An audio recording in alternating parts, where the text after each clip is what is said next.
Bon, alors tout d'abord, nous vous remercions d'avoir répondu nombreuses et nombreux à ce webinaire donc, sur le financement en fonds propres destiné aux structures de l'économie sociale et solidaire, webinaire que nous organisons, co-organisons avec un certain nombre de nos adhérents spécialisés sur le sujet. Voilà. Alors pourquoi nous avons souhaité organiser ce webinaire? C'est qu'au moment, disons, de la crise sanitaire qui s'est transformée en crise économique, il y a un certain nombre de dispositifs de soutien, d'urgence, qui ont été mis en place, notamment par les pouvoirs publics et un certain nombre de partenaires aussi de l'économie sociale et solidaire. Et dans ce contexte de crise, d'urgence, donc vous aviez organisé déjà une série de webinaires sur un peu justement au moment de la crise, de sa survenue et des difficultés qui étaient alors rencontrées, un certain nombre de webinaires pour informer justement les structures et entreprises de l'économie sociale et solidaire sur les mesures d'urgence et les dispositifs de soutien dans le contexte très particulier de la crise qui avaient été mis en place. Donc on l'avait fait à l'échelle régionale, on l'avait également fait à l'échelle de 5 départements de notre région, souvent en lien, systématiquement en lien avec les sous-préfets à la relance concernés. Voilà. Et il nous a semblé intéressant aujourd'hui, alors aujourd'hui que la situation sanitaire semble s'améliorer, que la situation économique également peut-être donc va pouvoir se normaliser, il nous a semblé intéressant de nous projeter voilà, dans l'avenir et de vous informer sur les outils de financement du haut de bilan susceptibles d'accompagner le développement, le changement d'échelle des structures et entreprises de l'économie sociale et solidaire, et notamment, donc, bien entendu, un des éléments qui a été déclencheur, c'est la sortie du prêt participatif relance qui nous a incité à nous intéresser plus particulièrement à ce sujet. Et bien entendu, comme au niveau de la CRES, nous n'avons pas de compétences particulières en la matière, un domaine quand même assez technique, nous nous sommes adjoints le concours, l'appui, l'expertise d'un certain nombre de nos adhérents, que nous remercions encore une fois vivement d'avoir participé, de s'être mobilisés à nos côtés pour vous proposer ce webinaire. Donc du coup, celui-ci comportera plusieurs séquences. Voilà. Tout d'abord, 3 personnes vont intervenir pour vous présenter un certain nombre d'outils. Donc, en l'occurrence, M. Mignard du Crédit Coopératif, Mme Gauthier de la Caisse d'épargne Midi-Pyrénées et Mme Marielle Girard de la Banque Populaire du Sud, qui, chacun, vous présentera un certain nombre d'outils, de dispositifs de financement en fonds propres. À la suite de ces 3 interventions, nous prévoyons une séquence de 10 à 15 minutes d'échange où vous pourrez oralement poser vos questions aux intervenants précédents. À la suite de cette séquence, donc 3 autres intervenants, donc Madame Marlène Delcompte pour l'Union régionale des Scopes Occitanie, Van Lipan pour France Active Occitanie et Léa Langevin pour IES interviendront et présenteront à leur tour voilà, des outils, les dispositifs qu'ils sont susceptibles de proposer sur cette question. Et ensuite, après ces 3 intervenants, à nouveau, questions, réponses, échanges avec l'ensemble des intervenants pour approfondir éventuellement un certain nombre de points. Parallèlement, si certains d'entre vous souhaitent, au fur et à mesure du déroulement, poser un certain nombre de questions, eh bien, nous vous invitons à utiliser le petit onglet discussion, le chat, pour effectivement voilà, poser vos questions. Et avec ma collègue Sylvie Kermarek, nous tenterons de, au fil de l'eau, répercuter certaines des questions aux intervenants. Voilà, sachant qu'en plus, bien entendu, comme je l'ai dit, vous aurez les séquences questions-réponses au milieu et à la fin. Le webinaire, donc, comme je vous l'ai dit, sera disponible en replay sur notre site et nous ne manquerons pas également de vous adresser à l'issue de ce webinaire, le diaporama qui sera donc présenté et projeté à cette occasion et que je vais d'ailleurs immédiatement commencer à partager de manière à ce que vous puissiez en prendre connaissance et que nous puissions démarrer et entrer dans le vif du sujet. Voilà, normalement, si les choses sont bien faites, vous devez voir le diaporama. Donc ça, c'est la page de garde avec donc l'ensemble des structures adhérentes de la CRES qui sont partenaires de cette opération, spécialisés dans les domaines du financement, et nos partenaires financeurs, bien entendu, qui nous appuient et qui nous permettent d'organiser ce type de manifestations et d'événements, la préfecture de région, les services de l'État, la région Occitanie et la Banque des territoires. Du coup, voilà le programme, les 6 intervenants qui vont prendre la parole et nous allons immédiatement débuter, comme je vous l'ai indiqué, avec monsieur Pierre Mignard du Crédit Coopératif, à qui je cède la parole et qui va pouvoir commencer à nous proposer son exposé. Merci. Merci, monsieur Bastide. Vous m'entendez? Oui. Parfait. Donc, merci pour la présentation. Le haut de bilan, donc le financement en fonds propres, c'est un sujet relativement vaste. Et donc, comme je l'avais proposé, on va d'abord faire un petit travail de pédagogie là-dessus. Merci pour la première slide. Quand on envisage effectivement l'idée de haut de bilan ou de levée de fonds, on est spontanément avec des images de start-up ou de GAFA avec une connotation forte sur les nouvelles technologies et des mécanismes financiers assez lourds et assez complexes. Ce n'est pas forcément en fait la réalité terrain parce qu'il existe plusieurs dispositifs qui vont pouvoir venir répondre à des besoins plus modestes ou à des thématiques un peu plus simples.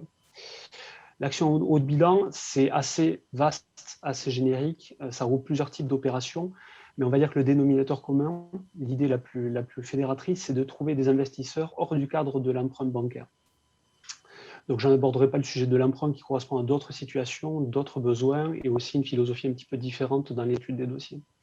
Néanmoins, pour répondre à la question fréquemment posée sur le distinguo, la levée de fonds ne se substitue généralement pas au financement bancaire, elle l'accompagne très souvent, mais elle représente de manière très certaine des conditions très différentes, comme je disais en termes d'octroi ou en termes de conditions financières purement. Les besoins, en termes là aussi de haut de bilan de fonds propres, doivent nécessairement être associés à un projet, avec un projet qui induit un fort potentiel de développement. Il faut que cette prospective présente des éléments suffisamment convaincants vis-à-vis des investisseurs potentiels, comprenant par exemple la recherche ou le développement sur un produit, du temps pour la préparation d'une croissance d'activité ou des investissements conséquents qui vont générer des revenus mais décalés dans le temps. Donc il y a cette notion de finance patiente. La structuration de cet accompagnement se comprend généralement sur une durée entre 3 et 5 ans avec des opérations à 7 ans de manière un peu plus exceptionnelle. L'idée, c'est aussi de bien structurer la façon dont l'investisseur va sortir effectivement de votre bilan. Compte tenu de la nature du concours, on est généralement sur des sommes assez conséquentes. Après, on va voir qu'il y a différents partenaires aussi qui sont susceptibles d'intervenir sur des montants plus modestes. Je vous laisse peut-être passer à la slide numéro 2. Voilà, comment renforcer. Là, vous trouvez effectivement 5 points sur les différentes méthodologies. On va se concentrer sur le dernier, mais après, voilà, le mécénat, subvention, ressources, fonds de dotation, tout ça sont des problématiques qui sont connexes, mais généralement, les investisseurs demandent un effort sur ces sujets-là, ou en tout du moins que les démarches aient été entreprises sur ces sujets-là. Mais voilà, généralement, c'est émission de fonds propres et quasi-fonds propres, créance de second ou dernier rang. L'environnement économique actuel pose différentes questions. Voilà, comme le disait M. Bastide, il y a eu un impact Covid. On peut observer différents types de secteurs. Certains ont été impactés par le Covid-19 assez profondément, d'autres peu. Il commence à se faire rare au fur et à mesure des confinements. D'autres ont vu leur activité sévèrement réduite du fait de l'environnement pandémique. L'idée, c'est qu'on va avoir un certain nombre de secteurs d'activité qui vont connaître une croissance forte. Les organismes observateurs de ces sujets comme l'INSEE, la Banque de France ou la BCE mesurent une reprise assez rapide de l'activité économique qui peut amener des accélérations sur des projets. Et voilà, ces projets-là, des fois, ils vont nécessiter des levées de fonds assez rapides.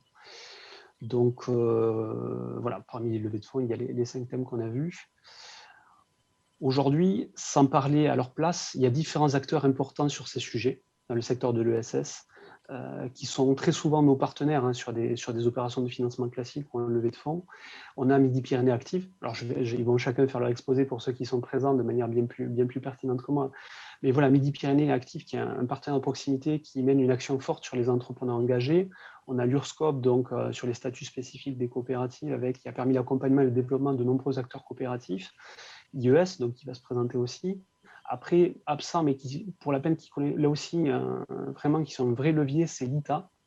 C'est une plateforme de financement participatif qui, elle, est capable de toucher tout le territoire européen avec des enjeux donc, environnementaux et impact social. Après, vous connaissez sans doute la Banque des territoires, qui est en fait une branche de la Caisse des dépôts et consignations, et qui, eux, sont vraiment sur une notion de projet, puisqu'ils généralement, ce sont des investissements structurants pour le territoire, et qui vont venir à la fois donc, en investissement, en fonds propres, et de la même façon, ils peuvent aussi venir en accompagnement et en conseil. Après, il y a d'autres investisseurs qu'on peut trouver de manière plus affinitaire, et nous-mêmes, effectivement, qui sont en capacité de jouer le rôle d'arrangeur avec d'autres investisseurs. Je vous laisse passer sur la slide numéro 3. Alors là, c'est bon, vous connaissez, la plupart d'entre nous connaissons la structure bilancielle. On va rentrer un petit peu dans la technique. C'est une présentation rapide d'un état bilanciel avec notamment la partie droite qui vraiment concentre le sujet avec les ressources d'une structure, de l'ESS ou autre, et leur typologie. Quand on disait voilà, qu'on va toucher en haut de bilan, c'est littéralement le cas, puisque vous retrouvez donc la répartition actions, après dette bancaire et après autre dette d'exploitation. L'idée, c'est qu'en fait, les fonds propres vont venir les hauts de bilan et l'accompagnement va être entre les fonds propres et la dette financière. C'est le schéma qu'on retient avec une injection de fonds qui se situe généralement soit en dette mezzanine, on peut en parler. Voilà, mais l'idée, c'est ici, on va se concentrer sur les titres participatifs et les titres associatifs. Vous verrez aussi mentionné PPR, sur lequel il y a une nature qui aujourd'hui fait un peu débat, qui visiblement faisait débat encore ce matin parmi nous. Mais voilà, je pense que l'idée, c'est de concentrer un peu le propos sur ces 3 sujets. Après, vous voyez obligations. Il faut savoir que les émissions obligataires, c'est un process relativement lourd qui induit des montants très, très importants et qui ne vont pas être l'objet en fait, de la plupart des structures.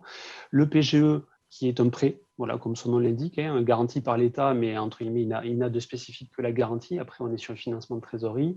Et le billet à ordre, qui est un mécanisme d'avance de trésorerie sur une période de 12 mois ou un peu plus. Mais l'idée, voilà, c'est la partie orange qui nous intéresse. Comme on peut le voir, son positionnement dans l'état bilanciel va induire en fait, un certain nombre d'éléments caractéristiques.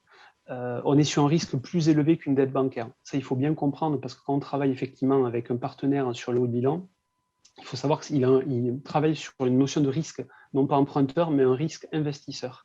C'est-à-dire qu'il aura moins de garanties pour se faire rembourser par rapport à l'injection de trésorerie. On est sur une organisation aussi du retrait, comme je disais, c'est-à-dire qu'un investisseur, il n'a pas vocation à rester dans la structure pendant 10, 15, 20 ans. Donc, lors de l'arrivée en fait d'un financement haut de bilan, il faut déjà prévoir la sortie quelque part. Et après, on est aussi généralement sur un titre participatif, titre associatif, sur des structures qui vont être plus accompagnantes qu'un établissement bancaire. Puisqu'un établissement bancaire, généralement, une fois qu'il a octroyé le prêt, il va suivre la structure, mais quelque part, ça ne va pas être aussi proche, comme je disais, qu'un investisseur.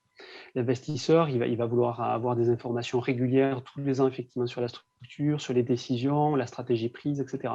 Tout simplement parce que lui-même, en fait, il est fortement associé à cette stratégie. Il n'est pas simplement un pourvoyeur de fonds.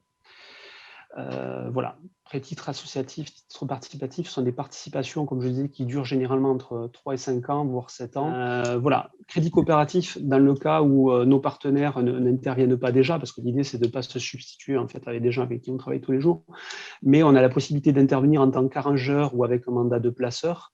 On travaille avec des investisseurs qui sont là aussi issus de la finance patiente, c'est-à-dire généralement plutôt affinitaires sur l'économie sociale et solidaire, soit en direct avec ESFIN et ECOFI, qui sont des sociétés de gestion d'actifs actifs donc propres, mais après, ça va être aussi d'autres investisseurs du milieu de l'ESS, ça peut être donc le secteur de la mutualité, etc. Mais on n'est pas généralement sur des opérations de marché classiques, puisque bon, c'est pas de notre nature. Généralement, la philosophie de ce type d'accompagnement ne va pas intéresser les acteurs classiques. Je vous laisse passer sur la slide suivante, peut-être. Alors, cette slide, elle aurait peut-être mérité, alors je vais m'en prendre à M. Bastille, elle aurait peut-être nécessité juste un ajustement, puisque sur les 5 exemples, on va juste en retenir 2 pour laisser la parole à mes confrères. Donc, je vais m'en tenir Tremplin 01, c'est une opération là aussi d'accompagnement en fonds propres. Donc, je vous laisse lire un petit peu le descriptif. L'idée, c'est qu'on est sur une association qui travaille avec les personnes sans domicile fixe ou de manière plus générale exclues, avec un prisme double qui est la question sociale, donc pour aller progressivement vers une réinsertion réelle et effective, puisque c'est vraiment un gros enjeu. C'est un gros enjeu. Et après, la question de l'emploi, à laquelle souvent est très liée celle du logement. Donc là, on était sur une structure associative qui avait un besoin effectivement de lever des fonds de manière très importante, puisqu'on était là aussi sur un projet plutôt structurant. Une levée de titres associatifs sur lequel on a pu arranger à hauteur de 1 million d'euros. Là, vous voyez effectivement avance de constitution de fonds propres, un taux fixe de 2,9, sont un peu les conditions à laquelle sont négociés le deal. Si vous allez sur la slide suivante, vous verrez là aussi quelques éléments un peu contextuels. Comme je vous disais, voilà, remboursement sortie des investisseurs, c'est quelque chose qui doit être calé en amont, c'est clair, parce que l'idée, c'est un accompagnement qui doit être défini dans le temps. Une rémunération plafonnée, donc voilà, vous avez un peu les conditions sur lesquelles elles ont été jouées. Après, les conditions à laquelle, parce que l'investisseur va généralement être associé à un projet, donc il faut que l'association présente un certain nombre d'intérêts, là notamment en termes social, donc une activité économique, un agrément ESUS, inscription RCS, voilà, bien sûr commissaire aux comptes, parce que là aussi c'est un gage entre guillemets de suivi, et effectivement un plan de développement, c'est-à-dire qu'on ne vient pas en haut de bilan simplement pour accompagner des déficiences de trésorerie ponctuelles, mais vraiment sur des structures qui doivent se développer en termes d'activité. Je vous laisse passer sur le slide suivant. La SIC Aptic, bon, là on est sur une structure de droit privé de titre coopératif. L'idée c'est accompagner, enfin c'était, après je ne suis pas les dossiers dans le temps moi, mais l'idée c'était la rupture numérique. C'est-à-dire on a toute une frange de la population en France qui aujourd'hui est peu sensibilisée aux outils numériques, encore moins que M. Bastille, mais qui est plus moins sensibilisé aux outils numériques et qui du coup, voilà, aujourd'hui passe à côté de beaucoup de choses, ne serait-ce qu'en termes administratifs. Donc, une SIC qui avait besoin effectivement de lever des fonds. On voit là aussi, toujours pareil, 1 336 000. Le taux de base, donc vous retrouvez un peu les conditions. Le système en fait de double tranche, c'est-à-dire en fait ils avaient besoin de séquencer dans le temps. Voilà, la vision de l'investisseur. Là, malheureusement, on n'a pas pu. Normalement, la SIC Aptic aurait pu venir commenter un peu le sujet, mais là, ils n'étaient pas dispo. Je vous laisse dérouler sur la deuxième slide. Voilà, nature de dette subordonnée de dernier rang. Comme je vous disais, le risque investisseur, c'est un risque plus fort. Donc, normalement, dans le rang des créanciers, si à un moment donné, la structure doit faire défaut sur sa dette, voilà, l'investisseur va être un peu plus impacté que par exemple, le partenaire bancaire qui disposera de garanties. Une nature de fonds propres sur le législateur, voilà, là-dessus c'est très clair, c'est encadré, et voilà, après, rémunération de composantes, partie fixe, partie variable.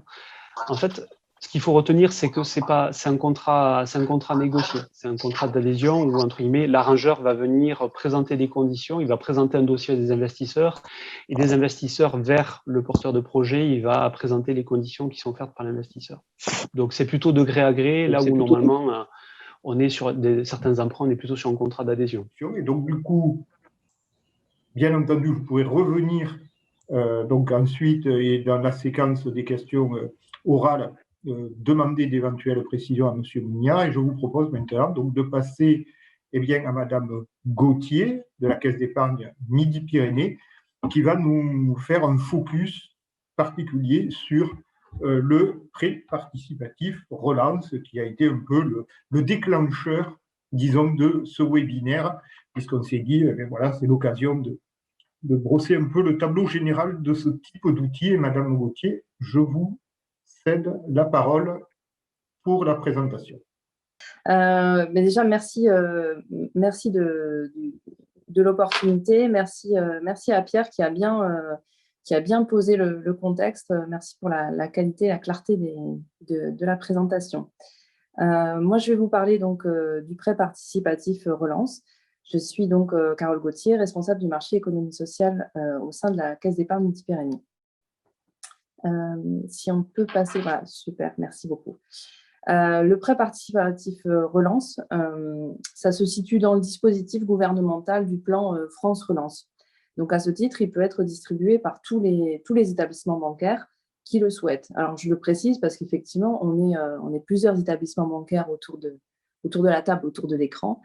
Et donc, je tiens à le préciser puisqu'il ne s'agit pas d'une exclusivité de la Caisse d'épargne, même si c'est moi qui le présente.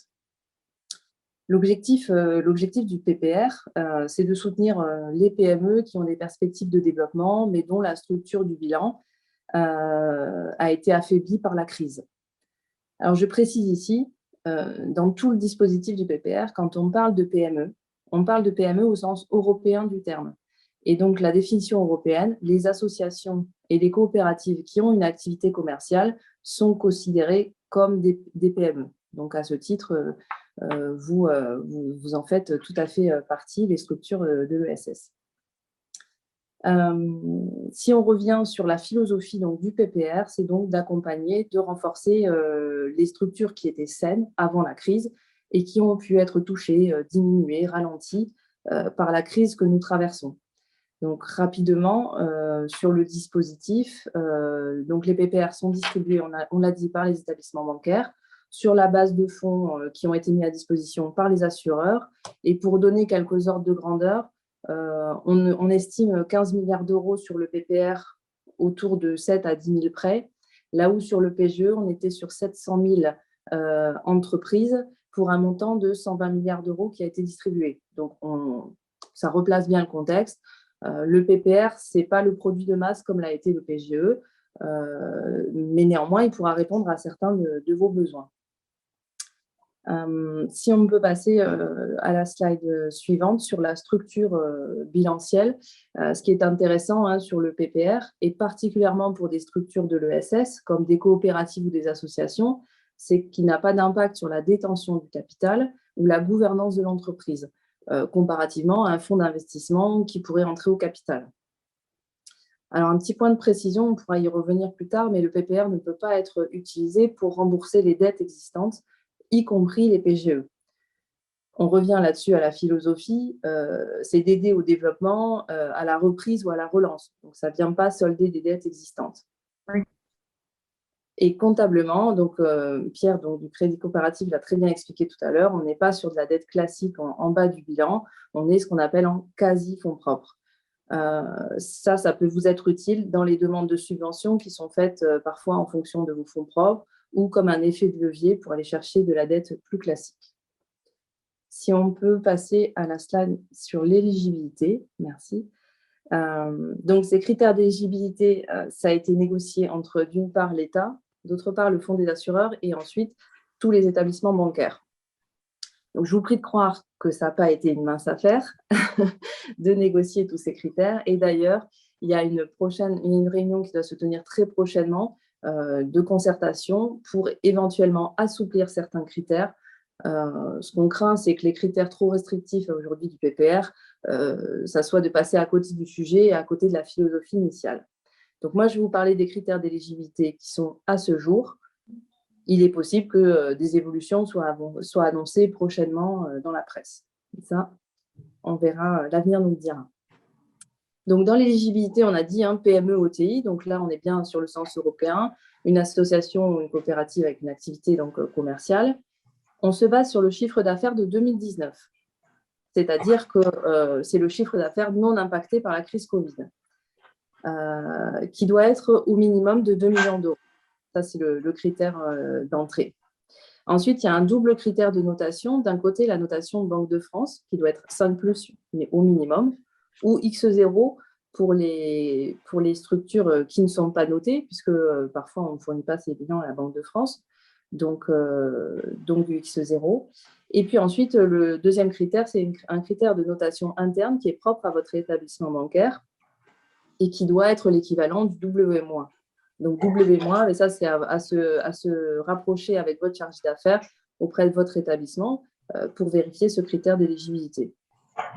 Alors, je le note je fais un petit aparté s'il y a des entreprises adaptées ou des entreprises d'insertion qui sont présentes parmi nous et qui seraient détenues éventuellement par les holdings. Il faut vérifier le code NAF de votre holding parce que les holdings d'activités financières ou d'assurance sont exclus du dispositif, au même titre que les SCI. Donc ça, c'est un critère d'éligibilité à vérifier. Mais je vous ai repris dans la présentation, vous l'aurez dans le support. C'est le code NAF 6420Z, très précisément, pour les intimes, qui est autorisé. Tous les autres codes sont exclus. Et enfin, si on peut passer, je vous ai fait un petit tableau récapitulatif pour comparer en fait un prêt classique, un PGE et puis un prêt participatif relance. Et ça condense un petit peu toutes les informations. Donc, sur l'éligibilité, un prêt classique, ça va être selon la politique de risque et les stratégies de chaque établissement. Donc, il n'y a pas forcément d'éligibilité particulière. Un PGE, on avait dit que c'était une PME ou une ETI au sens du droit européen. Et le PPR, on l'a vu tout à l'heure, pareil, PME-ETI au sens européen avec un minimum de 2 millions d'euros de chiffre d'affaires. L'objet du financement sur un prêt classique, ça va être tout type de financement. On peut à peu près tout financer. Le PGE, ça avait une vocation du crédit de trésorerie qui était destiné à couvrir une baisse d'activité.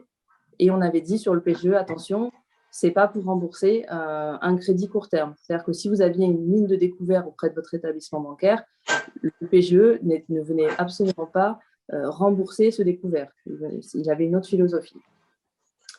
Et le PPR, on est sur du long terme. Ça renforce la structure bilancielle, ça permet de développer la capacité d'investissement. Et là, attention, je vous l'ai dit tout à l'heure, on n'est pas là pour rembourser de la dette existante, y compris un PGE qui arriverait en fin de première phase de différé. Le montant éligible sur un prêt classique, ça va être en fonction de la capacité de remboursement de l'entreprise, de l'encours qui est déjà détenu dans votre établissement, donc ça va être variable. Le PGE, on avait le droit jusqu'à 25% du chiffre d'affaires 2019. Et sur le PPR, on est sur un double critère. Alors, je vais parler uniquement des PME.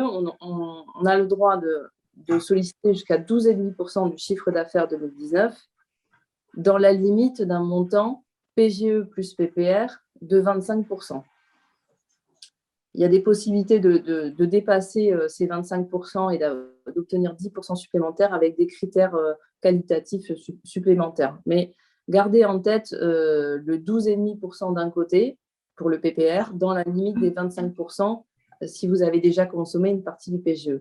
C'est-à-dire qu'une entreprise qui aurait pris déjà 20% de son chiffre d'affaires en PGE pourrait prétendre à 5% supplémentaires en PPR. Sur la durée et les profils d'amortissement, sur un prêt classique, ça va être fonction de l'objet du financement. On peut avoir différents types d'amortissement avec ou sans une phase de différé. Le PGE, on avait dit, donc c'était jusqu'à 6 ans. Il y a une première phase, si vous vous en rappelez, de différé capital plus intérêt. À la fin de cette première phase, on a la possibilité de tout rembourser ou alors d'amortir, de mettre en amortissement de 1 jusqu'à 5 ans. Et une fois qu'on a décidé d'amortir de 1 jusqu'à 5 ans, on peut décider d'avoir 1 an supplémentaire de différé. On peut dire j'amortis sur 5 ans et je fais un départ au bout d'1 an. Donc, en fait, j'amortis sur 4 et je reprends 1 an supplémentaire de différé. Le PPR, on est sur 8 ans avec un différé d'amortissement de 4 ans. Donc et le différé d'amortissement, il est obligatoirement de 4 ans. On ne peut pas en sortir avant. Donc là, on a une phase longue de respiration pour sortir de la situation actuelle. La tarification, sur un prêt classique, ça va être en fonction des grilles de taux des établissements, en fonction de l'objet du financement, de la durée, de la notation du client. C'est très variable. Le PGE, sur la première année, on avait un taux unique pour tous les établissements bancaires qui était de 0,25. C'était le coût de la garantie de l'État. Et puis, sur la phase d'amortissement, chaque établissement bancaire avait la main sur le taux. Donc là, c'est très pratique autour de l'écran. On est tous au sein du groupe BPCE, Banque Populaire Caisse d'Épargne, avec le crédit coopératif. Donc, on a tous le même taux. C'est très pratique à retenir. Et donc, en fonction de la maturité d'amortissement et du profil de l'emprunteur, on était, selon la durée, entre 0,7 et 2,07%. Et donc, sur le PPR, encore une fois, taux unique sur le groupe BPCE, on est à 4,10, y compris la garantie de l'État sur le fonds, quel que soit le profil de l'entreprise. Donc ça, après, ça sera à voir sur les différents établissements. Il y a des taux qui sont variables, ils ne sont pas fixes selon les établissements bancaires. La garantie de l'État, mais sur le prêt classique, il n'y en a pas. Sur le PGE, on est à hauteur de 90%, avec un coût 0,25 sur la première phase d'amortissement et 0,50 à 1% sur la phase d'amortissement. Le PPR, donc on a dit qu'on en cédait 90% à un fonds des assureurs, et ce fonds des assureurs bénéficie d'une garantie d'État à hauteur de 30%. Ce coût de la garantie, il est de 0,90 pour les PME, et donc ça, c'est inclus dans le coût des 4,10 qu'on a vu tout à l'heure. Le remboursement anticipé, pour un prêt classique, c'est possible à tout moment, selon les conditions contractuelles de votre établissement. Le PGE, le remboursement anticipé est possible durant la phase d'amortissement, pas pendant la phase dite boulette, sous conditions tarifaires. Et puis, sur le PPR, on peut rembourser en totalité après la phase de différé en capital. Sur les 4 premières années, on ne peut pas en sortir. Les autres garanties, sur un prêt classique, on peut prendre tout type de garantie en fonction du risque de l'emprunteur, de l'objet du financement. Ça peut être un gage, ça peut être un nantissement, on peut prendre énormément de choses. Sur le PGE, il n'y a pas d'autre garantie à part la garantie de l'État. Et pour le PPR, sur les PPR qui sont inférieurs à 10 millions d'euros, il n'y a pas de garantie non plus supplémentaire. Donc ensuite, la comptabilisation, les prêts classiques et les PGE sont considérés comme des dettes, là où un PPR va être une dette qu'on va dire subordonnée, c'est-à-dire qu'elle interviendra ultérieurement aux autres dettes.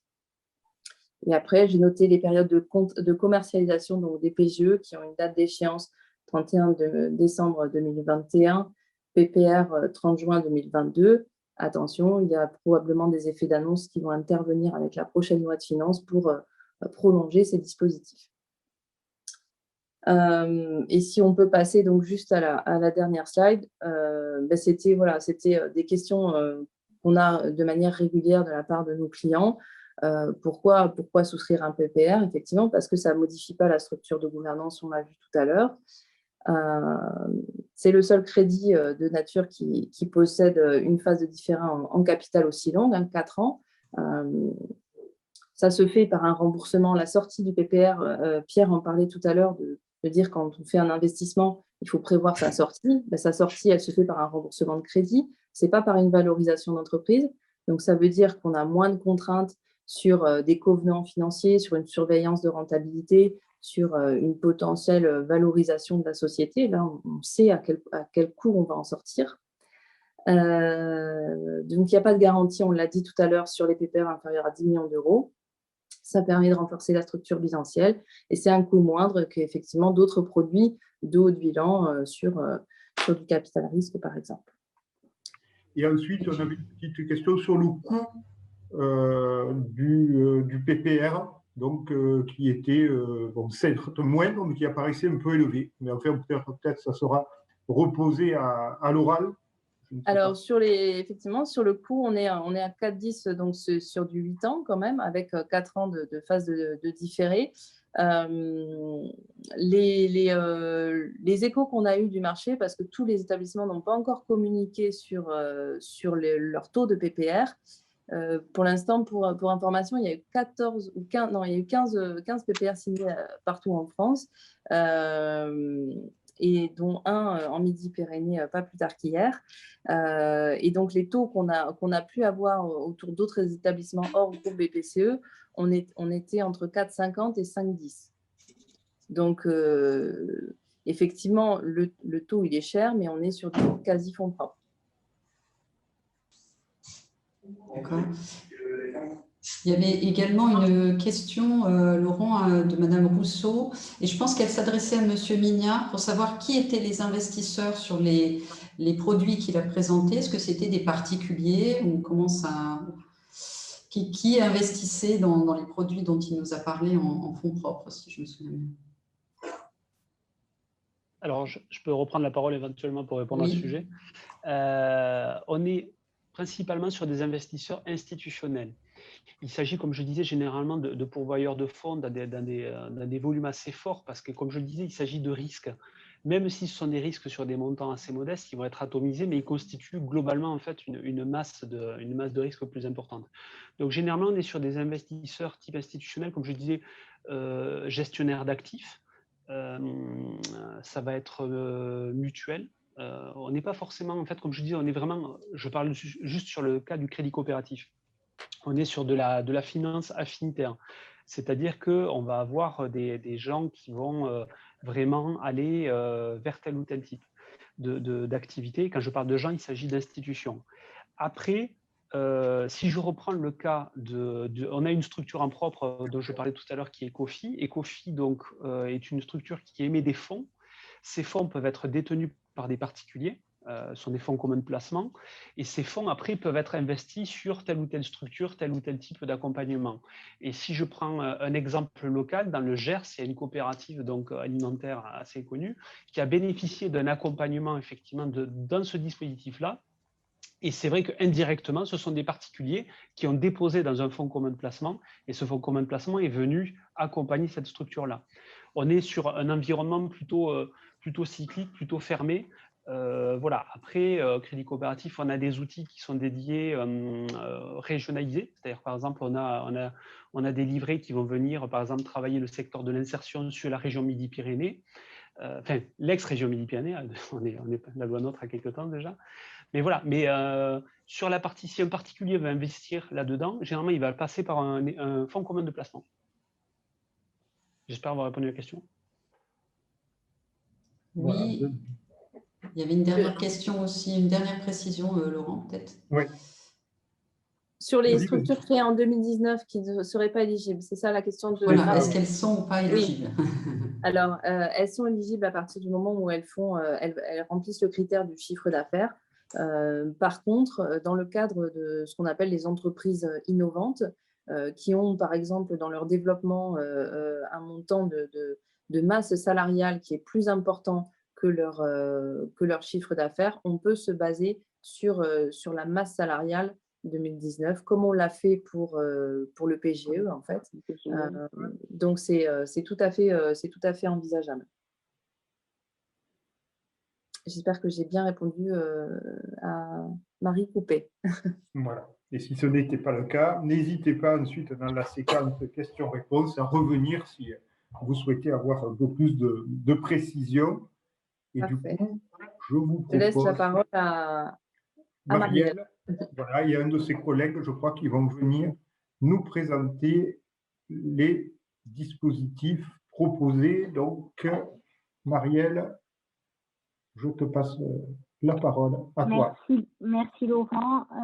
Donc, bonjour à tous. Je vois qu'on est bien nombreux et il faut s'en réjouir. Merci à la CRES d'avoir eu cette initiative. L'idée de cette initiative impulsée, je crois, par Carole. Donc super. Alors, moi, je vais vous présenter deux outils de dispositifs qu'on a considéré être classés un petit peu comme le PPR, puisqu'en fait, la Banque de France, elle a été claire sur le PPR, en disant que c'était un prêt long terme classique, puisqu'il s'amortit sur 8 ans, même s'il y a une franchise de 4 ans.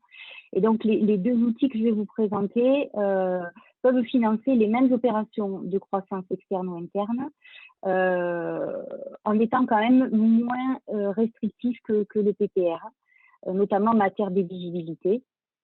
Alors, c'est deux dispositifs dont tu peux revenir précédemment, s'il te plaît.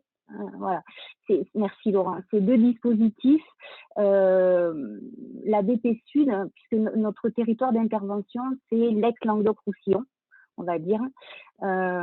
Sur Midi-Pyrénées, il existe la Banque Populaire Occitane, que nous représentons aussi aujourd'hui. Et sachant que ces dispositifs, ils sont aussi proposés par les autres banques du groupe BPCE, qui sont déjà intervenues tout à l'heure, que ce soit les 2 caisses d'épargne de l'Occitanie, caisse d'épargne LR et caisse d'épargne MIDIPI, et le crédit coopératif. Alors, tous n'ont pas forcément les mêmes offres, tous n'ont pas forcément choisi de tous les distribuer. En ce qui nous concerne, nous avons décidé donc de mettre en marché l'intégralité des offres qui sont proposées par le FEI, afin d'accompagner vraiment l'ensemble des acteurs, à la fois dans le plan de relance, il est quand même question vraiment de relance, mais aussi de développement. Voilà. Donc là, on peut passer, s'il te plaît, Laurent. Encore. Voilà. Donc, 2 dispositifs, les prêts Foster et les prêts EGF. Donc, je vais commencer par les prêts Foster. Certains les ont connus parce que dans l'ancienne programmation européenne, ça s'appelait les prêts Jérémie. Et c'est des prêts qui sont évidemment en lien avec l'Europe, mais aussi avec la région Occitanie. Donc, je vous en présenterai 2, mais je vais commencer d'abord par les caractéristiques communes. Donc, comme le disait Carole tout à l'heure, ça s'adresse aux entrepreneurs individuels, aux PME au sens européen, donc les structures de l'ISS sont bien sûr concernées. Et le lieu d'investissement, c'est l'Occitanie Est, c'est-à-dire l'ancien Languedoc-Roussillon. Donc le 66, le 11, le 34, le Gard et la Lozère, avec une durée maximum de 10 ans. Et concernant l'éligibilité, en fait, elle se fait selon le code NAF. On a une grille d'éligibilité que nos conseillers renseignent en agence, qui permet d'avoir un effet d'entonnoir et de répondre aux différentes questions qui sont posées pour au final savoir si on est éligible ou pas. Pour le prêt suivant, c'est la même chose. Si on répond non à un endroit, on est bloqué, on ne peut plus avancer. Voilà. La garantie, donc c'est le FEI, que tout le monde connaît, qui intervient, et c'est important, à 80% à la première demande des banques, et c'est une garantie qui est gratuite. Donc ça, c'est un fait aussi très, très, très important. Alors, à l'intérieur de ces prêts Foster, on a choisi de vous présenter le PPF, donc le prêt participatif Foster, et le prêt Foster développement. Alors, le PPF, on n'est plus du tout sur les tailles du PPR comme on vient de le voir, puisque là, on a un maximum de 200 000 euros. Donc, les structures qui peuvent en bénéficier, je pense, seront beaucoup plus importantes. Et le déblocage se fait en une fois, sans justificatif. Ça ne veut pas dire que les justificatifs, on ne vous les demandera pas peut-être un jour, mais le déblocage, il se fait sans justificatif. Et on peut l'utiliser même pour financer du besoin en fonds de roulement. Concernant le prêt Foster développement, donc PFD, là on a un minimum de 25 000 euros et le maximum est selon la règle des minimis. Et vous savez tous, puisque la plupart d'entre vous sont dirigeants ou bénévoles dans des associations, vous connaissez la règle des minimis, c'est une même structure ne peut recevoir que 200 000 euros d'aide sur une période de 3 exercices fiscaux. Donc, le prêt Foster développement, il est lié à la règle des minimis et on peut l'utiliser pour financer des immobilisations. Et là, par contre, c'est sur justificatif de facture. Voilà. La diapo suivante, je parle en français. Donc, toujours un prêt avec la garantie européenne. Les caractéristiques communes, comme tout à l'heure, donc c'est les structures de l'ESS au sens large, avec l'éligibilité, toujours comme tout à l'heure, en fonction du code NAF. Alors, contrairement au Foster, qui avait une garantie de 80%, là, on a une garantie du FEI à hauteur de 70%, qui se paye en une fois, qui n'est pas gratuite, et qui se paye au moment du déblocage du prêt.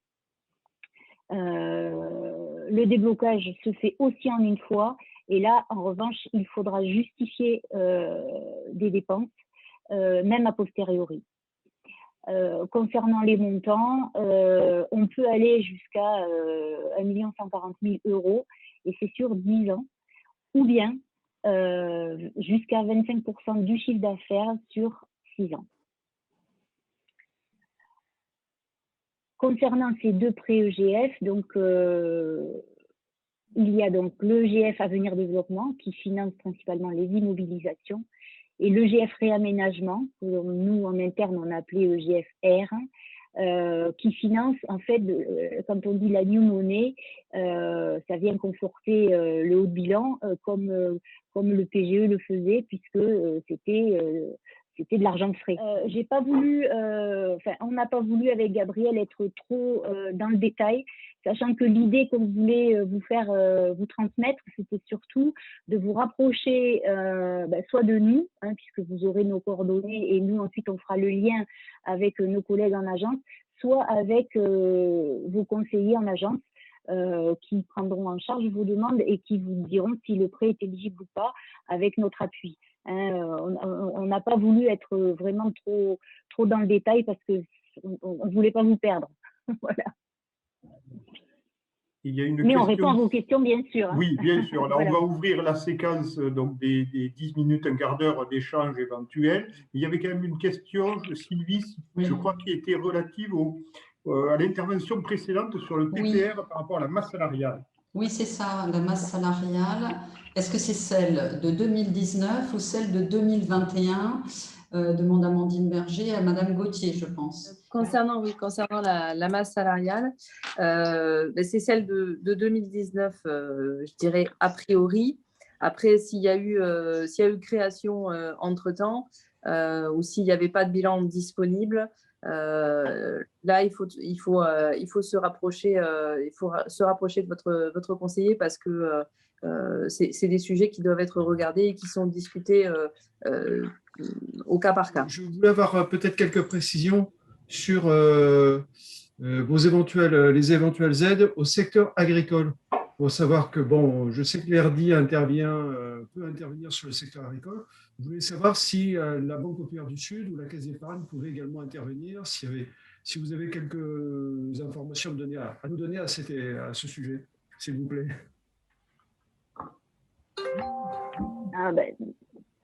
Nous intervenons bien sûr sur le monde agricole puisque nous avons un département dédié. Donc, il ne faut pas hésiter à nous faire remonter les demandes. Si ce sont des clients qui s'adressent à leur propre agence. Et sinon, oui. on peut prendre en charge pour faire le lien avec les responsables agri de nos différents secteurs, bien sûr. D'accord.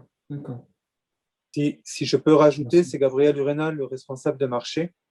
Au niveau Banque Populaire du Sud, on a une offre Foster Agri, donc qui est spécialement dédiée aux agriculteurs et qui fonctionne comme le dispositif que Marielle a annoncé, c'est-à-dire au niveau de Foster. Alors, sauf que là, en fonction du programme que vous avez, s'il n'y a pas de subvention France Agrimaire ou autre, dans ce cas-là, il n'y a pas de minimi. Donc, ce qui veut dire qu'on peut partir sur des volumes relativement importants. Et l'intérêt derrière, c'est qu'on garde les mêmes dispositifs, c'est-à-dire que c'est sur des durées, là par contre, autant Foster est sur une durée normalement de 10 ans, le Foster Agri peut aller jusqu'à 15 ans, d'accord, et toujours en ayant une contre-garantie du FEI à hauteur de 80%. D'accord. Merci beaucoup. Merci pour cette info. Alors, il y a aussi une question dans le chat de Madame Delaporte concernant les associations. Si elles ont un CA de moins de 250 000 €, quels sont les outils de financement qui peuvent s'adapter? Alors, dans ce cas-là, elles sont sur les volets des prêts EGF, que ce soit innovation, avenir développement ou réaménagement. D'accord? Parce que sur ce type de prêt-là, en fait, il n'y a pas de minima de CA. Et idem pour Foster. Parce que l'avantage, si vous voulez, du FEI et l'intérêt du FEI, c'est qu'en fait, ils ont voulu un peu élargir la base du PPR. À savoir, le PPR est éligible, comme l'a dit notre collègue de la Caisse d'épargne, aux entreprises qui font un chiffre d'affaires à minima de 2 millions €. Par contre, en deçà de ces 2 millions €, il y a les dispositifs Foster ou EGF qui s'appliquent. que la personne fasse un chiffre d'affaires de 50 000, de 100 000, de 200 000. Bien sûr, ce qu'on va étudier avant tout, ce n'est pas la notion de garantie, mais la notion de faisabilité économique. Oui. Voilà. Ok, merci.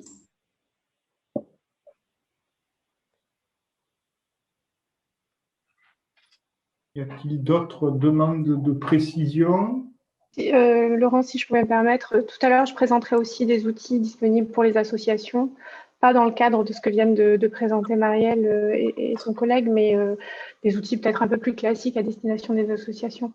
Nous allons donc débuter la présentation d'un certain nombre de dispositifs. Et donc, je vais remettre mon partage d'écran. Voilà, ça doit bien fonctionner. Voilà, tac, tac. Et du coup, on aborde donc justement maintenant avec le mouvement de l'Union régionale des SCOP Occitanie pour des outils de financement en fonds propres, directement donc dédiés aux entreprises SCOP SIC.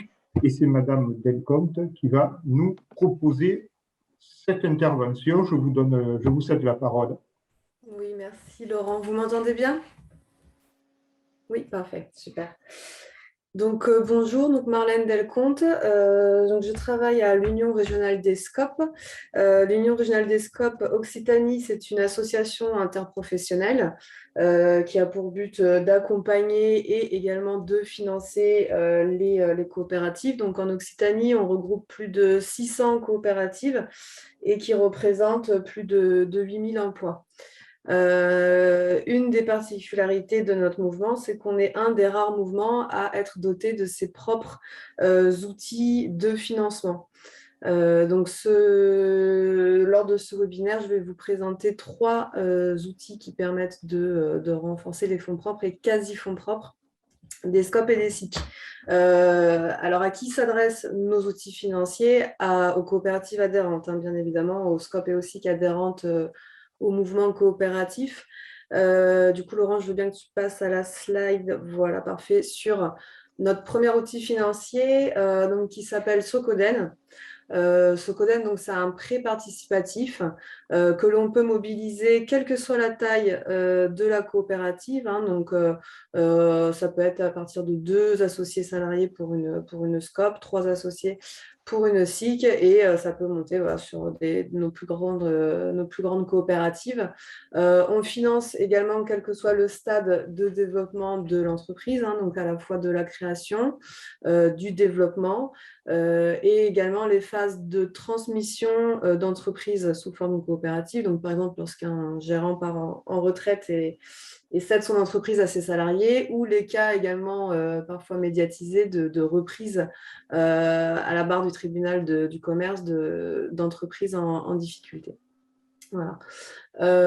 Donc au niveau des particularités de notre prêt participatif Socoden, donc la durée, ça va de 3 à 7 ans. Au niveau du taux, plus c'est risqué, plus le taux est élevé. Hein, on n'a rien inventé. Peut-être la particularité de cet outil Socoden, c'est qu'il n'y a pas de caution personnelle. Ça, c'est vraiment une des particularités des outils financiers à destination des coopératives, hein, c'est qu'on ne demande pas de caution personnelle de la part des gérants de coopératives, puisque ce sont des entreprises qui sont détenues collectivement. Voilà. Donc, juste pour les coopératives qui nous écoutent aujourd'hui, sachez qu'il y a le mouvement a également développé des outils qui permettent de se substituer aux cautions personnelles des gérants de coopératives. Nos collègues de France Active en ont également, mais je n'en parle pas aujourd'hui parce que ce n'est pas l'objet de ce webinaire. Voilà, donc ça, c'est notre premier outil, le prêt participatif Socoden. Ensuite, notre deuxième outil, c'est du titre participatif, donc je vais pas retourner dans le détail de ce que c'est un titre participatif parce que le crédit coopératif notamment a déjà bien développé cette partie-là, hein, mais globalement c'est un outil qui permet de renforcer les fonds propres de l'entreprise. Donc on est sur du haut de bilan, particulièrement intéressant en coopératif puisqu'il permet de renforcer le haut de bilan sans venir déstructurer le sociétariat des coopératives. Donc voilà, c'est un outil qui est remboursable à partir de la 7e année et seulement à l'initiative de la coopérative. Au niveau du taux, pareil, M. Mignard l'a présenté, il y a une base fixe et une base variable en fonction de la performance de l'entreprise. Voilà, donc juste ayez en tête que le mouvement coopératif peut également souscrire des titres participatifs dans les plans de financement des SCOP et des SIC. Et voilà le troisième outil du mouvement coopératif qui s'appelle le PPRES. Donc PPRES pour prêt participatif de relance, d'entraide et de solidarité. Donc ce PPRES a été mis en place en fait à la suite du prêt participatif de relance classique des banques. Il a plus ou moins la même philosophie, mais il a comme objectif de répondre à des besoins qui sont peut-être plus modestes. Hein, parce que parmi nos coopératives, on a quand même essentiellement des petites et moyennes entreprises. Donc, au niveau des conditions d'éligibilité, on n'a pas, nous, fixé de chiffre d'affaires minimum pour pouvoir accéder à ce PPRES. Le ticket minimum pour le prêt participatif relance classique est de 200 000 €. Nous, on l'a descendu à 20 000 €. Après, au niveau des durées, on est sur les mêmes durées, donc 8 ans avec un différé de 4 ans. C'est du quasi-fonds propre, bien évidemment. Et au niveau du taux, on est sur un taux à 3%. Voilà. Voilà pour les conditions. Après, hein, au niveau de l'objet du financement, c'est la même chose que le prêt participatif relance classique. Hein, le but étant d'accompagner en fait un développement de coopératives qui aurait été impacté par la crise sanitaire. Et donc, l'objectif est bien de renforcer leur capacité d'endettement en renforçant les fonds propres de la structure, puisque le PPRES est considéré par la Banque de France comme du quasi-fonds propre. Voilà pour les 3 outils de renforcement de fonds propres du mouvement coopératif. J'ai vu parmi les participants qu'il y avait des SCOP et des SIC. Vous avez tous un délégué qui vous accompagne au sein de l'Union régionale, soit le pôle Pyrénées, soit le pôle Méditerranée. Donc voilà, si vous voulez avoir plus d'informations sur ces outils financiers et faire une demande de financement auprès du mouvement, je vous invite à vous rapprocher directement de votre délégué. Et je vais donc donner la parole à France Active. Voilà, donc Van Lee, Fan, pour donc France Active Occitanie en général. Et donc du coup, je te laisse la parole et tu me dis quand est-ce que je dois dérouler le diapo. Ok, très bien. Merci Laurent. Je ne sais pas si vous me voyez bien, c'est bon. Alors, bonjour, donc je m'appelle Van Liefan, je travaille pour France Active Occitanie. Tu peux passer la slide, Laurent. Notre structure, en fait, appartient à un réseau national qui s'appelle France Active et dont le métier, c'est d'accompagner les entreprises et associations, coopératives, structures de l'ESS de l'émergence du projet au développement de l'entreprise.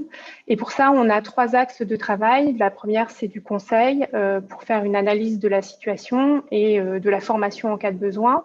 Notre cœur de métier, c'est d'apporter des financements solidaires qui peuvent aller de 1 000 € pour des projets agricoles, par exemple, à 1 million d'euros en fonction de la typologie de l'entreprise. Et enfin, notre travail aussi, c'est de mettre en relation les différents acteurs et les entrepreneurs engagés des territoires. Tu peux passer la slide. France Active Occitanie, comme son nom l'indique, agit principalement, enfin essentiellement sur l'Occitanie, et ça au travers de 2 associations. France Active MPA Occitanie qui travaille sur l'ex-Midi-Pyrénées, et France Active RD Occitanie, dont je fais partie, sur l'ex-Languedoc-Roussillon. On accompagne à peu près 700 entreprises par an et on mobilise environ 20 millions d'euros sur notre région. Tu peux passer la slide. Quand je vous parle d'entrepreneurs engagés, on parle d'entrepreneurs qui agissent sur un des 5 piliers qu'on a définis au niveau national, qui sont l'emploi, l'action sur le territoire, la mise en place de projets sociaux, l'environnement ou la gouvernance. Tu peux changer. Et pour cela, on dispose de différents types d'outils financiers qui vont de la garantie bancaire pour permettre aux bénéficiaires d'accéder à un crédit bancaire, de couvrir son risque, mais aussi des différents types de prêts, soit en codécision bancaire, des prêts à taux zéro pour certains publics spécifiques, et également de la participation en fonds propres dont on va parler tout à l'heure, et également des primes qui sont destinées à des publics fragiles ou certaines structures de l'économie sociale et solidaire.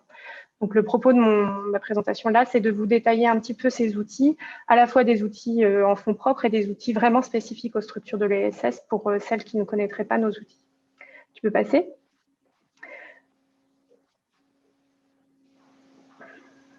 Alors, non, ouais. Non, la suivante. Je ne sais pas pourquoi ça revient. OK.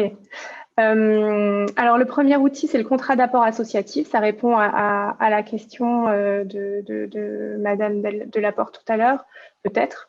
C'est un prêt, mais qu'on peut considérer comme un quasi-fonds propre, puisque c'est un prêt qui peut aller sur 5 ans avec un différé variable. La plupart du temps, on l'accorde pour 2 ans, mais il peut aller même jusqu'à 5 ans si nécessaire. Un prêt à taux zéro qui va de 5 à 30 000 euros et qui est destiné essentiellement aux associations qui créent de l'emploi au travers d'activités économiques. Je vous ai mis pour information, comme l'a fait Marlène tout à l'heure sur l'outil SCOP, le FRIS, qui est le Fonds régional d'investissement solidaire, qui est également un prêt qui vient souvent en association avec d'autres types de prêts bancaires ou de Socoden, par exemple, et qui sont des prêts qui vont jusque de 2 à 7 ans, avec un différé possible de 2 ans. Tu peux passer la slide. Je voulais aussi vous parler d'un outil qu'on avait mis en place spécifiquement au niveau du réseau national qui s'appelle le pré-relève solidaire et qu'on avait créé l'année dernière spécifiquement pour les structures de l'ESS qui n'auraient pas pu avoir accès au PGE puisqu'on s'est rendu compte que les critères d'éligibilité pour le PGE étaient difficiles d'accès pour certaines structures qu'on accompagnait. Et donc ce pré-relève solidaire existe toujours et est toujours disponible, et pour les structures qui auraient des problèmes de trésorerie encore actuellement, il reste mobilisable. C'est un outil qui est un prêt à taux zéro jusqu'à 100 000 euros, remboursable in fine, c'est-à-dire à la fin de la période de 12 ou 18 mois et avec une possibilité de renouvellement. Donc, si vous êtes dans cette situation, je vous invite à nous contacter si ça peut être intéressant. Tu peux passer. Et enfin, un autre outil qui s'adresse là aux structures qui recherchent un très fort impact social, notamment, et qui sont en phase d'émergence. Alors, quand on entend la phase d'émergence, pour nous, ça signifie qu'un projet a réfléchi, a fait une étude d'opportunité. Par contre, avant de se lancer et de créer concrètement, elle nécessite une phase d'expérimentation. Et donc, elle va devoir faire une étude de faisabilité que France Active va venir financer au travers de la prime de l'émergence qu'on a montée avec différents types de partenaires, des fondations, des acteurs bancaires. Et c'est une subvention de 10 000 euros minimum avec un plafond, enfin sans plafond, mais qui va jusqu'à, en pratique, plutôt aux alentours des 25 à 30 000 euros. et qui est couplé à un accompagnement pendant toute la phase d'étude de faisabilité. Et il s'agit d'une prime, donc je voulais aussi vous la mettre en avant parce qu'elle est réellement destinée aux structures de l'ESS ou avec des projets avec un très fort engagement. Et dans la même lignée, c'est-à-dire que souvent ce type de projets qu'on dit à très fort impact pourront bénéficier, une fois qu'ils sont créés, d'un fonds d'amorçage qui est en fait un outil financier qui peut intervenir sur des entreprises ESS ou engagées, comme je vous l'ai dit, avec une solution innovante et très ambitieuse pour la société, et donc qui travaille sur la partie inclusion, transition écologique ou cohésion territoriale. Et là, il s'agit de financement entre 50 et 200 000 euros pour des structures de moins de 3 ans qui souhaitent travailler à une première levée de fonds, et on peut intervenir soit en pré-amorçage au tout début au travers d'un emprunt qui pourrait être transformé par la suite, soit au moment de la levée de fonds sous différents types d'outils qui dépendront à la fois du statut juridique et de la maturité du projet. Voilà, donc si vous avez des questions, je pourrais y répondre par la suite. Et enfin, le dernier outil, qui est un outil très spécifique à l'Occitanie et qui a été financé, abondé par la Banque des Territoires et la région Occitanie, porté par France Active, mais en fait organisé par 3 acteurs qui sont l'Union régionale des SCOP et IES. En fait, vous pouvez vous adresser à l'un de nous 3 pour pouvoir bénéficier de cet outil. Il s'agit de ISO, qui signifie Investir solidaire en Occitanie, qui est là aussi un outil de fonds propres ou quasi-fonds propres, destiné encore une fois à des structures de l'ESS ou des entreprises à très fort impact social, qui va de 30 à 200 000 euros. Et encore une fois, en fonction de votre statut, vous pourrez bénéficier d'un outil soit propre au SCOP, soit propre à votre statut, sous différentes formes, et qui est amené à rester de façon assez pérenne dans la structure, en tout cas pendant 5 à 7 ans au minimum. Voilà, j'ai fait le tour des outils disponibles aux structures de l'ESS et aux structures engagées. Vous avez ce document que vous pouvez consulter. Si jamais vous êtes intéressé par l'un d'eux ou que vous posez des questions, n'hésitez pas à consulter notre site internet. En fait, en vous y connectant et en fonction du département dans lequel vous allez vous trouver, vous allez être dirigé vers les bonnes personnes. Je vous ai mis quand même les mails de contact si nécessaire, mais la porte d'entrée, je pense, sur le site internet, vous trouverez le maximum de réponses là-dessus. Je vous remercie. Je passe la parole à Léa. Alors, il y avait une question dans le chat concernant le fonds d'amorçage. Est-ce qu'il est décliné aussi dans d'autres régions? Oui, tout à fait. C'est un outil national. En fait, la prime de l'émergence et le fonds d'amorçage sont des outils nationaux. En fait, pour chaque région, il y a un référent. En l'occurrence, sur le fonds d'amorçage, il s'agit de Maïna Le Floch du côté de Toulouse. Et c'est en fait avec ces référents que vous pourrez échanger pour savoir si vous êtes éligible et si en fait, le comité de sélection pourra vous suivre dans votre projet. Merci. Puis il y avait une question plus généraliste sur est-il possible de cumuler plusieurs de ces dispositifs? Donc, je vous propose peut-être d'y répondre dans les questions-réponses à la fin, puisque ça peut concerner un peu tous les intervenants. Tout à fait. Marielle, je crois que tu avais une remarque. Je voulais juste rajouter, puisque tu parlais de l'ISO, que c'est un dispositif tout à fait récent et que le premier qui a été mis en place, on y reviendra tout à l'heure quand on parlera de l'hybridation de toutes ces ressources. C'est une entreprise des Pyrénées-Orientales qui a bénéficié d'un tour de table très élargi. Qu'on connaît bien, donc c'était le premier ISO et c'était bien de le signaler aussi. C'est un fonds qui a été mis en place là dans le courant 2021 et sur lequel on démarre à peine, ouais. Donc il y a de quoi faire. Super, merci. J'en profite d'ailleurs, j'ai oublié de le faire en introduction pour excuser d'une part donc la région et la Banque des Territoires, voilà, donc la région qui peut qui est derrière un certain nombre de dispositifs, donc a préféré effectivement que ce soit les opérateurs qui les mettent en œuvre qui puissent intervenir, et donc la Banque des territoires pourra faire aussi des informations spécifiques sur les différents dispositifs de financement en fonds propres, en haut de bilan qu'elle peut proposer. Voilà. Et du coup, je vous passe la parole. Donc, à Léa Langevin, IES, donc qui sera sixième et dernière donc, intervention, avant que vous puissiez à nouveau prendre, si vous le souhaitez, la parole et demander des précisions. Donc, Léa, tu peux me demander de dérouler le diapo quand tu le souhaites. Ok, merci beaucoup. Bonjour à tous, donc Léa Langevin, moi je suis chargée de mission à IES, donc Initiative pour une économie solidaire. Laurent, tu peux passer. Je vais commencer du coup par vous faire une petite présentation de IES et notamment sur nos critères d'intervention, puisque nous on est, IES est une coopérative qui intervient sur la région Occitanie, qui collecte de l'épargne citoyenne pour ensuite financer des entreprises sur le territoire de l'Occitanie. Donc, on intervient sur des entreprises qu'on appelle solidaires, donc on pourrait rapporter à l'économie sociale et solidaire, mais sans forcément avoir d'obligation d'être en coopérative, association ou d'avoir l'agrément ESUS, mais au moins de répondre à certains critères. Donc, ça va être la création ou le maintien d'emplois sur le territoire, une gouvernance partagée au sein de l'entreprise, la solidarité avec les partenaires économiques et une utilité sociale, sociétale, environnementale au sein de l'entreprise. On va aussi évidemment regarder des critères économiques, mais bon, ça comme tous les autres partenaires qui ont participé à ce webinaire.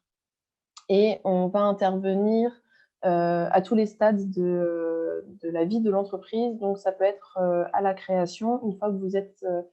donc, vous pouvez nous rencontrer un peu avant l'immatriculation, mais une fois que vous êtes immatriculé, on peut vous verser, vous financer. Ou alors, si vous êtes dans un projet de reprise ou dans le développement de votre activité.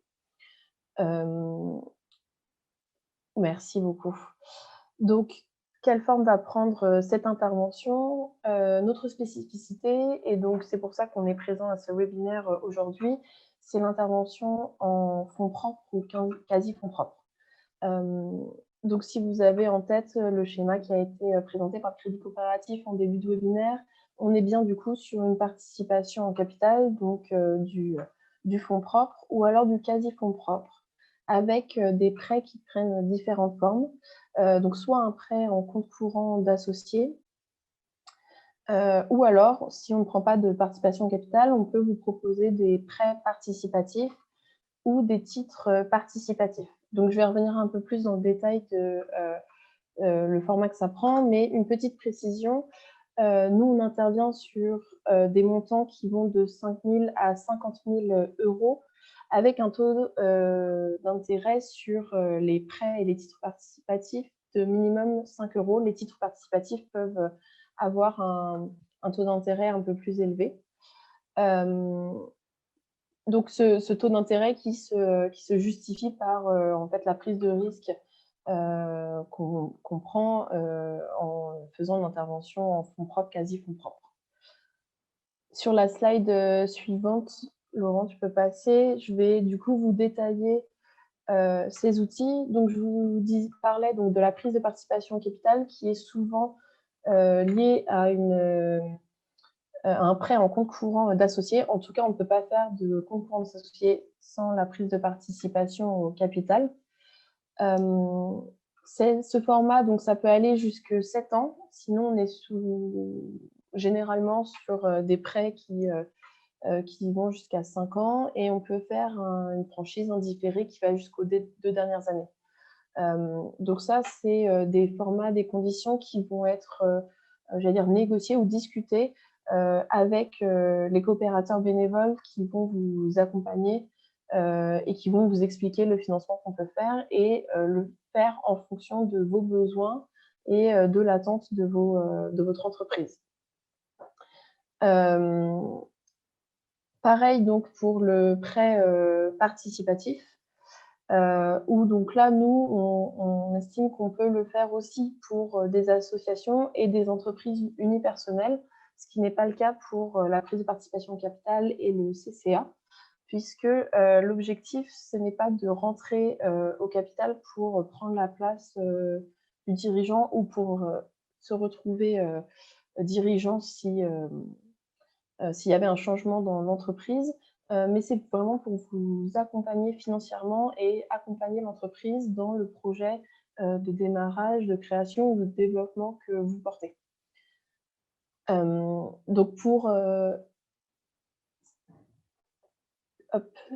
je termine oui, donc sur les autres formes de financement. Donc je vous parlais des titres participatifs qui ont été mis en place pour les coopératives. Donc, je ne reviens pas forcément sur la façon dont ça se met en place. Ça a été présenté par les acteurs précédemment. Mais voilà, sachez que c'est aussi possible à IES. Et ensuite, on a mis en place des offres de financement donc plus spécifiques aux associations, qui sont l'apport avec le droit de reprise pour des associations qui ont moins de 3 ans. Et pour les associations qui sont plus âgées et un peu plus fortes et solides, on peut proposer des titres associatifs.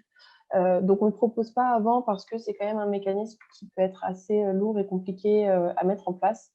Mais donc, sachez qu'il y a des offres qui sont possibles. Encore une fois, on va regarder ce qui est le plus parlant pour votre entreprise, ce qui va marcher le mieux et ce qui va vous permettre ensuite de faire potentiellement effet de levier avec des acteurs bancaires ou de venir rajouter peut-être ce qui va vous manquer si vous êtes allé voir l'URSSCOP ou l'ERDI avant, si vous participez au fonds ISO dont on parlait et qui vous manque eh bien peut-être jusqu'à 50 000 après. Donc voilà, j'avais mis une petite slide ici. Oui, la slide suivante, ouais. Pour vous expliquer ce processus de financement, puisque je vous parlais d'un accompagnement et de coopérateurs bénévoles. Donc si je reprends la définition des US, on collecte de l'épargne citoyenne. Donc ça veut dire qu'il y a des citoyens eh bien, qui décident de mettre leur argent pour financer les entreprises et qui peuvent devenir des coopérateurs actifs, des bénévoles actifs en allant vous rencontrer les projets, les entreprises sur le territoire. Donc, je vous ai mis le processus de financement, mais je ne vais pas forcément rentrer dans le détail. Simplement de vous préciser que ça peut durer sur 2 mois minimum, peut-être jusqu'à 5 mois en fonction de là où est-ce que vous en êtes dans votre activité. Et qu'ensuite, une fois que le financement aura été accepté et versé, vous allez rentrer dans une phase d'accompagnement par des bénévoles jusqu'à la fin du financement, donc 7 ans maximum. Merci Laurent. Sur la prochaine, j'avais mis des exemples d'entreprises qu'on a financées. Alors très récemment, on a financé RICOP, qui est une SIC, donc une coopérative. Et donc, l'objectif, c'est de réhabiliter des voies de chemin de fer pour le transport de voyageurs, mais aussi le transport de trains de fret, etc. Et donc là, pour un peu vous illustrer la façon dont on a participé, RICOP souhaitait nous avoir au capital pour avoir un peu la représentation de IES, d'un financeur solidaire et éthique dans leur capital, sans forcément le diluer. Donc, on est rentré avec 2 000 € et puis on a fait derrière un prêt, un apport en compte courant d'associé à hauteur de 28 000 €. Un autre exemple, et donc là, c'était pour vous montrer que on est sur tous les types d'entreprises. On a aussi financé Eau comme Trois Monts, qui est une association. Et donc, comme on ne rentre pas au capital des associations, on a proposé de les financer en prêt participatif à hauteur de 30 000 €. Mais je vous invite à aller visiter le site de IES où vous avez toutes les entreprises qu'on a financées et qu'on finance actuellement qui sont répertoriées, que vous pouvez choisir par territoire ou par forme juridique si ça peut aussi vous aider dans votre orientation et dans votre recherche de financeurs.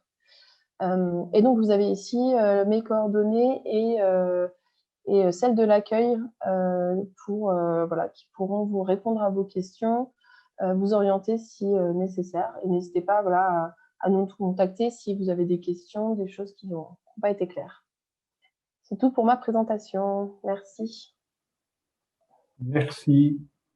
On a une petite question dans le chat voilà, qui demande si les fonds qui ont été ainsi présentés sont uniquement donc, réservés aux structures dont le siège social est implanté dans notre région Occitanie, mais qui développent un projet innovant dans les territoires d'outre-mer. Un projet autour de l'essaimage, du changement d'échelle. Si le siège social est en Occitanie, est-ce que l'IES peut intervenir pour un tel projet? Alors, dans l'idée, oui, tout ce qu'on ira regarder si l'activité n'est pas forcément sur le territoire, c'est si ça crée quand même des emplois, donc indirectement ou directement. Donc, s'il y a quand même un siège social avec un bureau et des personnes qui travaillent sur l'Occitanie, ça peut rentrer dans les critères. Si c'est juste une adresse, je dirais que dans l'Occitanie, ça peut être un peu plus compliqué puisque l'objectif à la création de l'IES, c'était de soutenir les emplois sur le territoire de l'Occitanie. Donc maintenant, ça s'est un peu élargi, mais ça reste un des critères importants.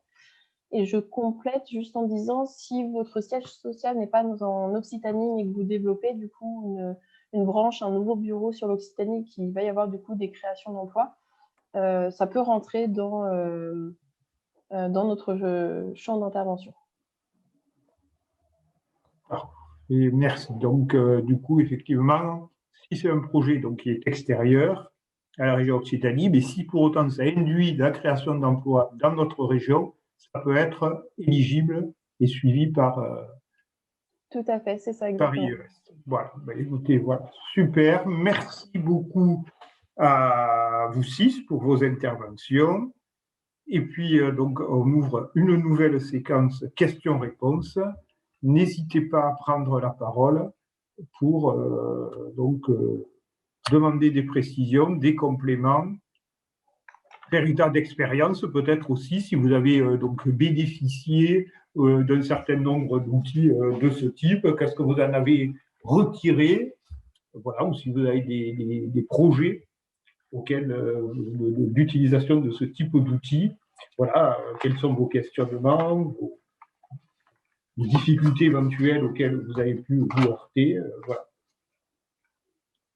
Oui. On avait aussi la question concernant le cumul possible des différents prêts ou des différents dispositifs financiers. Tout à fait. Voilà. Est-ce que les différents dispositifs qui ont été présentés aujourd'hui, voilà, dans quelle mesure ils peuvent être complémentaires, se cumuler et proposer des réponses plus globales aux besoins des structures.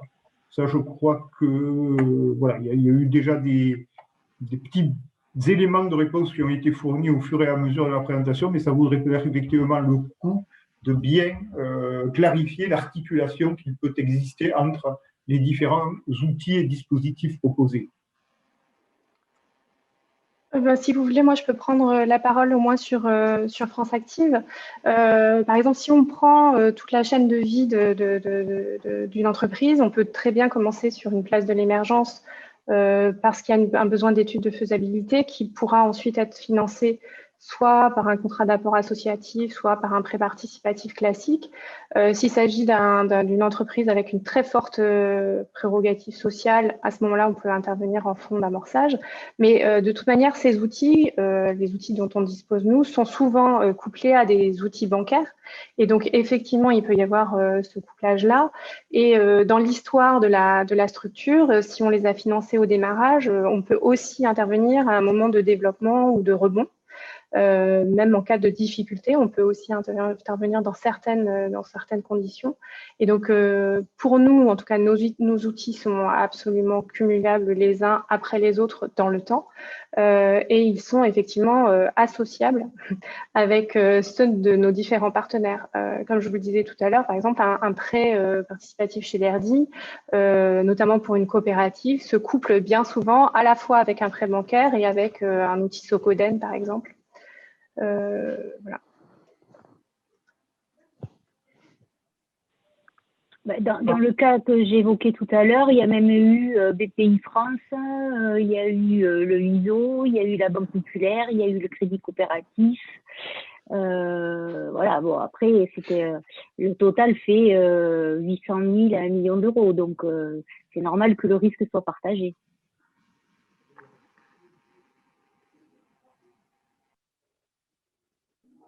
S'il n'y a pas d'autres précisions par rapport à cette question, j'ai vu que M. Singer de ACFAB a levé la main. Donc, M. Singer, allez-y, prenez la parole. Bonjour, mesdames, messieurs. Merci pour cette présentation très complète. Donc, je suis directeur d'ACFAB, SIC SA de ressources pour l'habitat participatif en Occitanie.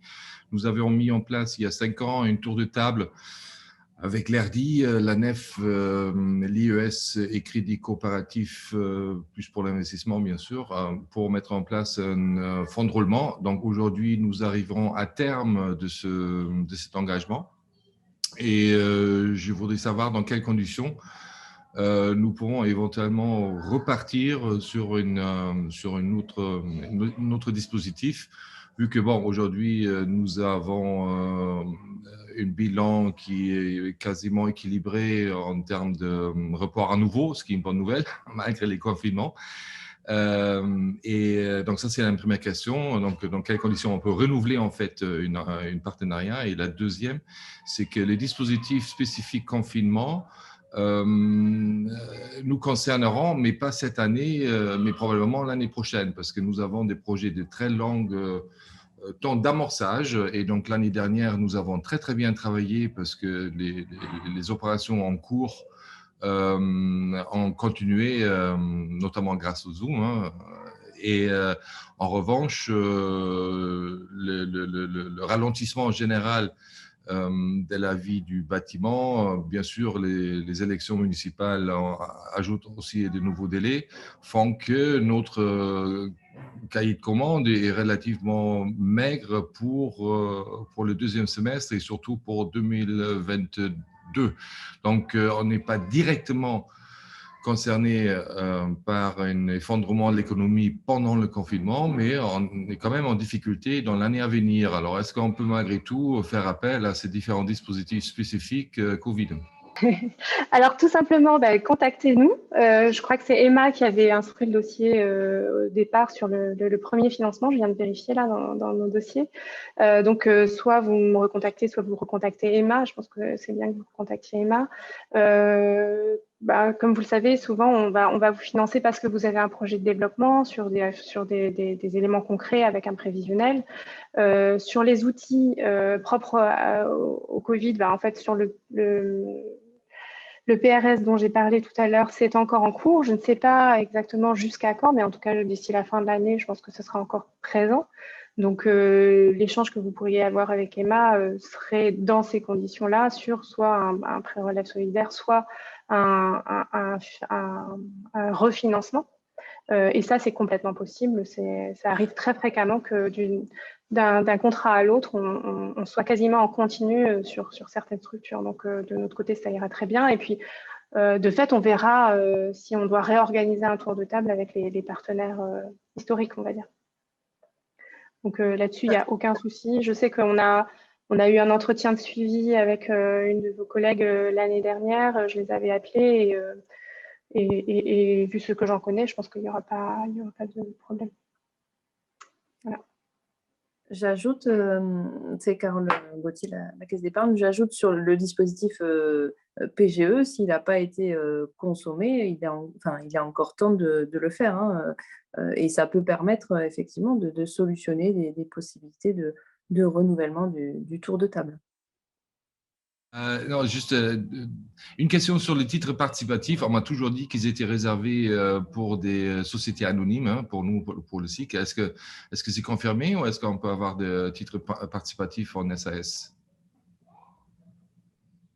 Oui, effectivement, pour les coopératives SAS ne sont pas éligibles au titre participatif. Oui. Uniquement les SIC SARL et SIC SA pour le moment. Et ça ne va pas évoluer d'ici peu? Là, moi, je ne peux pas m'engager là-dessus. Est-ce que parmi les structures donc, qui sont présentes là aujourd'hui, il y a déjà eu un certain nombre d'expériences voilà, d'utilisation d'outils financiers de ce type et quels un peu voilà, les enseignements que vous pouvez en tirer, aussi bien sur les effets positifs que d'éventuelles difficultés, voilà, pour que ça puisse aussi faire un retour un peu d'expérience qui pourra nourrir aussi un certain nombre de réflexions peut-être. Je ne sais pas si c'est un angle qui pourrait peut-être susciter certaines prises de parole. On ne peut pas vous forcer non plus à parler. Bon, ben je continue alors, c'est ça? Écoute. Ah, je peux témoigner. Hein. Donc, on a créé effectivement. On a créé une SI sous forme de SA il y a 6 ans. Au début, on n'avait pas imaginé ce tour de table fonds de roulement, mais au bout d'1 an, bon, on y allait quand même. Bon, c'est évidemment doublement utile. Premièrement, là, on était arrivé à 40 000 €. C'est pas une très très grosse somme, mais bon, ça nous a permis quand même un peu de mieux gérer la trésorerie. Et surtout, ça nous a obligés à nouveau aussi de travailler sur des provisionnels pour structurer. Donc, on est une toute petite structure, on est 2 salariés, donc 2,5 maximum. Donc, mais ça nous oblige aussi de temps en temps de reprendre nos outils financiers prévisionnels pour bien garder la main en fait sur la gestion de l'entreprise à moyenne durée malgré sa taille très réduite. Donc ça c'est toujours un effet un peu bénéfique que je peux constater. Hein. Et là, je suis sur un autre projet d'une coopérative d'habitat. Et ça va être un enjeu des années à venir parce que ces types de structures se multiplient maintenant dans la région. Hein. Ça veut dire que ce sont des sociétés qui ne visent pas une activité économique proprement dit, mais plutôt de la gestion immobilière. Et là, en l'occurrence, en revanche, c'est mélangé en plus avec des locaux de coworking, une sorte de mini tiers-lieu en zone rurale. Et chaque fois quand il y a l'innovation de ce type, c'est clair, ces dispositifs qui aident au démarrage, surtout, ça rassure, ça encourage parce que le chemin de l'innovation est toujours un peu chaotique. Donc, je ne peux qu'inviter tout le monde à aller vers ces structures aussi pour le conseil, pour un soutien et qui, derrière, font certainement aussi effet levier pour des investissements beaucoup plus lourds et de financer d'une façon plus classique. Quentin Deroux, société Chambre Occitan. On est une société en cours de création sous un volet SCOP, donc accompagnée par l'URSCOP.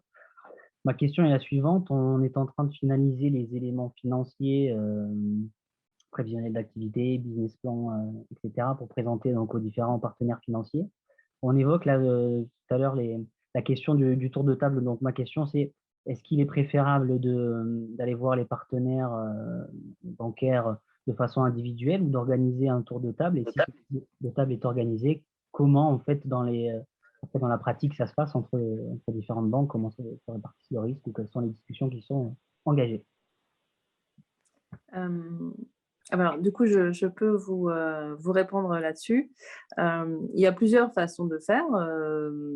Précédemment, j'étais chargée d'affaires, donc il m'arrivait d'être invitée chez un client au même titre que d'autres confrères, et c'était à l'initiative de l'entreprise de nous réunir tous ensemble autour de la table. Ça a pour bénéfice, je dirais, beaucoup plus de transparence, d'échange, de clarification. Tout le monde a le même niveau d'information, chacun sait où on se situe. Donc, je trouve que c'est toujours très positif d'échanger. Et puis, après, je dirais que là, si vous êtes dans une phase de démarrage et de réflexion, tout dépend de vos appétences, des établissements que vous allez aller chercher. Après, vous pouvez commencer à solliciter les parties prenantes en tête-à-tête, je dirais, pour leur présenter le projet, voir si elles sont intéressées pour vous accompagner. Et puis, s'il y a un financement un peu plus structuré à mettre en place avec différents intervenants, il sera toujours temps de réunir tout le monde dans la même salle, si possible sans les masques, bien sûr, d'ici là. Et puis, mais je pense que dans un premier temps, vous pouvez approcher les établissements qui vous intéressent. Pour compléter ce que dit Carole, hein, effectivement, on se connaît tous et on travaille beaucoup, que ce soit avec France Active ou avec les l'IRSCOP. Donc, ce sont des organismes qui accompagnent les structures de l'ESS. Donc, ils nous mettent en relation ou nous les mettons en relation. Donc, il n'y a pas de guichet unique, hein, bien sûr, mais par contre, c'est vrai qu'on a l'habitude de travailler ensemble. Donc, d'une manière ou d'une autre, quand il y a besoin de cofinancement, on se retrouve. Très bien, merci beaucoup pour vos réponses. Avec plaisir. Avec plaisir. Il n'y a pas de demande complémentaire. Nous allons vous remercier, mettre un terme donc à ce webinaire. Je vous rappelle encore une fois que donc nous allons envoyer à toutes les personnes qui étaient inscrites aujourd'hui le diaporama, sur lequel vous trouverez donc les coordonnées des différents intervenants, de sorte que si vous souhaitez avoir des approfondissements, des cas particuliers un peu plus abordés dans le détail, n'hésitez pas à entrer en contact avec eux. Le replay sera disponible, bon, le temps de le monter, tout ça, je pense dans 2-3 semaines maxi, donc il sera visible sur notre site internet. On vous remercie grandement pour votre attention, pour votre mobilisation. Nous remercions encore une fois donc, nos 6 partenaires, 6 organismes adhérents de la CRES qui ont bien voulu donc, se mobiliser avec nous sur l'organisation de ce temps. Voilà, on espère que d'autres verront le jour sur d'autres sujets qui viendront toujours compléter un peu les éléments d'outillage que nous nous avons apportés à l'ensemble des structures et entreprises de l'ESS de notre région pour leur permettre de se développer au mieux et justement dans une période dont on espère que ce sera une période de reprise, de développement et de place encore plus importante de l'économie sociale et solidaire dans ce monde d'après, et que nos structures puissent vraiment jouer un rôle majeur en la matière.